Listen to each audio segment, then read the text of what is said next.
In 1818, the novel usually referred to as simply Frankenstein was published by an anonymous author. As was the style of the time, for reasons unknown to myself, it was published in 3 volumes. This first publication issued only 500 copies. While the author's name was not printed upon it, the book was dedicated to her father, William Godwin, and the preface penned by one Percy Bysshe Shelley, the author's husband. In 1823, a second edition was published, this time with the author's name, Mary Shelley, proudly printed. Then again in 1831, the most commonly published edition was created, with this edition possessing a more lengthy preface from the author which somewhat downplayed the motivations behind writing the story. This third edition was published in a single volume and is purportedly the most common to this day. The new preface was written by Mary Shelley herself and laid claim to the entire work. There was some controversy around the original editions, due to its being published anonymously, as to who exactly had written the thing. Mary Shelley, at the time of the book's first publication, was only 20 years old. There are apparently hazards to not putting one's name on one's creations, which by a fun twist of poetic justice, is precisely what Victor Frankenstein failed to do in the story with his own work. However, while Victor Frankenstein refused to name his creation out of sheer, abject terror and revulsion, it is highly likely Mary Shelley refused to name her own out of simple embarrassment or shyness. Time would show this embarrassment to be poorly founded, as time has shown Frankenstein to be a work of enduring appeal. Prefaces and seemingly intentional obscure origins aside, the story of Frankenstein is a deeply poetic investigation of what it means to create and to destroy. It is a shame more modern renderings of the book's title, Frankenstein, omit the remainder of the original title, Frankenstein, or the modern Prometheus. The story of Prometheus, the most exceptional of the titans illustrated in Greek myth, closely follows the story of Frankenstein. Though, with several marked differences. The creation myth of the Greeks revolves around a struggle between 2 generations of gods, the titans who came before, and their children, the gods. The gods rose up against the titans, their creators, and overthrew them in an earth-shattering war which left the gods the sole custodians of the earth. But this earth was barren, consisting only of rocks and sea.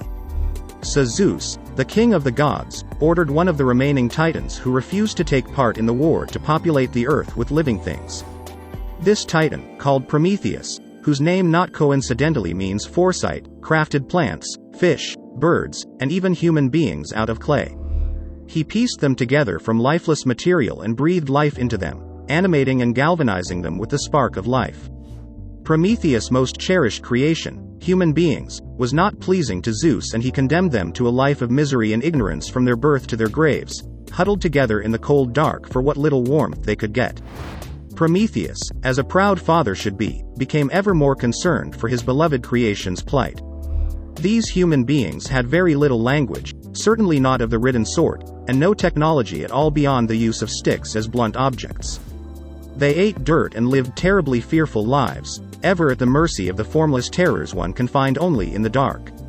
So Prometheus took a drastic step on behalf of his beloved children. One evening, he crept stealthily upon the palace of the gods high atop Mount Olympus and seized a blazing torch.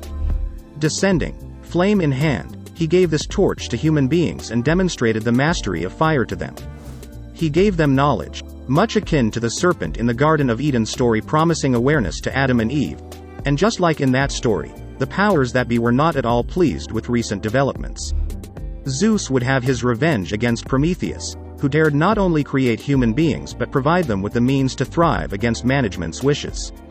Prometheus was sentenced to eternal imprisonment, chained upon the face of the Caucasus Mountains, far from human reach and pity. Every day, an eagle would arrive to tear Prometheus' liver from his body and devour it, and every day his body would heal itself, tortured forever. There was a catch, however. In a few versions of this story, Prometheus has the power to end his own suffering.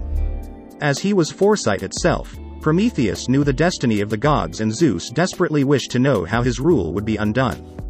This is a common theme in Greek mythology, where the father frets over a looming disaster of unknown time and place, a disaster which is often delivered by their own sons or daughters. Prometheus need only relate this prophecy to the king of the gods and his eternal torment would end immediately. But through torture, deprivation and loneliness throughout, Prometheus never gave up the goods and opted instead to suffer on behalf of his beloved creations. For the undoing of the gods would of course be the next generation, at the hands of human beings themselves. By refusing to provide this information, in addition to the gift of fire and of life itself, Prometheus suffered endlessly on our behalf. For if Zeus knew, he would certainly have killed us all. But as we all know, he never did kill us all. We have Prometheus to thank both for fire, the first step in our overthrowing the gods was to steal their mysteries, and for our continued existence. That is of course, until human beings create new life themselves. According to Greek mythology, on that day we are doomed.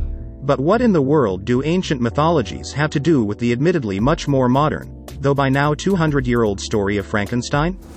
Aside from Prometheus explicitly being called out in the original and formal title of the book, of course, these stories are strikingly similar to each other. Victor Frankenstein plays the part of both Prometheus and Zeus, one who creates and despises his creation. Prior to the creation of his monster, those are his words and not mine, mind you, Victor is energized by a single-minded pursuit of natural philosophy and chemistry. He creates his monster, his fiend, simply to see if he could. To his chagrin, he could, and immediately upon viewing the product of his hard work he flees in absolute terror. Cursing the day he ever believed he could engage in such things, he leaves his child to its own devices. Interestingly, this 8-foot-tall child, unlike a human child similarly neglected, doesn't simply die. Instead, it wanders the wilderness, observes human behavior to the point of learning to converse and read, and expresses constant joy at the natural world. Sunrises and sunsets are a particular favorite, though it knows it must hide itself from human eyes on sunny days. This demon, this abomination, appears to be superior in all ways to its creator, excepting the category of beauty. It is faster, stronger, it requires little to no food and water, and if its testimony is to be believed, it learns much faster than any human being, as well. But as mentioned, it is hideous, and over the course of an unfortunate series of events, it becomes aware of this unseemly deficiency in traumatizing fashion. After one too many rejections at the hands of terrified humans, the monster hatches a plot to lure his creator by savagely murdering his family. It works and Victor Frankenstein and his creation come face to face again, only this time the monster has some demands. The remainder of the book centers on Frankenstein's moral and emotional struggle with what his beastly child asks of him, which I won't go into here beyond mentioning Victor is deeply and intensely conflicted about it. But ultimately, this struggle between the two proves the undoing of Victor, far away in the wastes of the north. I had read this book years ago, as a child, but I hadn't really understood it. I expected a monster and instead was presented with a tragic figure I couldn't picture, though the blame for this doesn't rest solely on my own shoulders. Shelley barely bothers to describe the monster specifically beyond mentioning it had yellow skin, akin to a mummy with asymmetric proportions. But that wasn't what I had missed, although it seems obvious to me Hollywood certainly did. Older now, having read many of the same books as both Shelley and Victor Frankenstein's monster, I have a deeper appreciation for the story. Milton is a particular favorite of the monster, who expresses quite a bit of sympathy for the devil in Paradise Lost. Plutarch's Lives is mentioned as well, which is an incredible collection of biographies regarding some of the ancient world's most influential people. But the Prometheus creation story is the one that screams at the reader from every page. This story is true to its original title, a modern Prometheus story. It shouts at every opportunity, whether intentionally or not, to take care when mucking about with the extraordinarily new. To take at least a moment, in one's own exuberance for creation, to consider perhaps the destructive aftermath which could follow said creation. It forces the reader to consider that creation alone is not enough and that we are deeply responsible for the things we create. I also believe it would be a mistake to consider our creations as merely that of life, or a building, or something else of a physical nature.